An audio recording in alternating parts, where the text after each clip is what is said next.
So I was walking around a department store today, and it was just yet another example where I realized that it's going to take generations, or it's going to take some time to get rid of wokeness.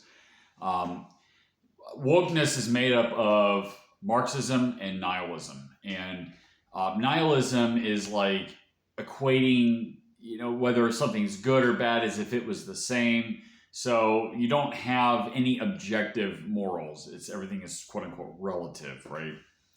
So anyway, I'm walking around this department store and I noticed the models, like the advertisements. You have the model wearing, the clothes as if it was supposed to entice you to buy what they're selling. Or fat women, a kid in a wheelchair, a guy in a wheelchair. None of these people look good. I mean, these are all ugly people. Well, I shouldn't say they were not all ugly, but there was a lot of ugly people amongst these models, these pictures that were supposed to entice you to buy the clothes that they're selling. And that is an example of nihilism. It's an example of wokeness in this corporation, which I'm not going to mention.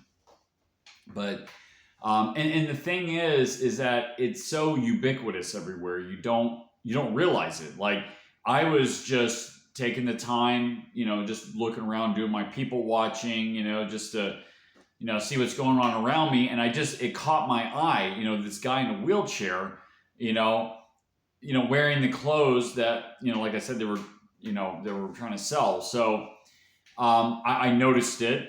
So then I walked around the whole store and I made note of what the models looked like. And a lot of these people were ugly. They were obese. And, otherwise, in your day-to-day life, I mean, and, when people are on autopilot, they don't notice this stuff. So that just goes to show you that the wokeness, the nihilism is everywhere.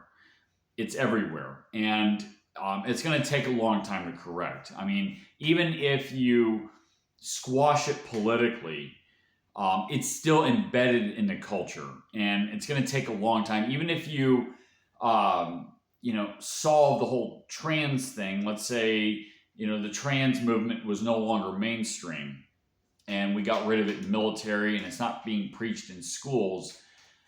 You're still going to have, corporations. You're going to still have people have the habit of, being nihilistic in some fashion or another.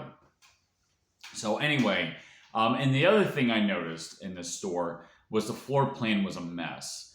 The floor plan just didn't seem to make a lot of sense. Yes, there were the grocery section on one side, and then you had the clothes on another side, but the organization left a lot to be desired. And I think that's another example of nihilism as well.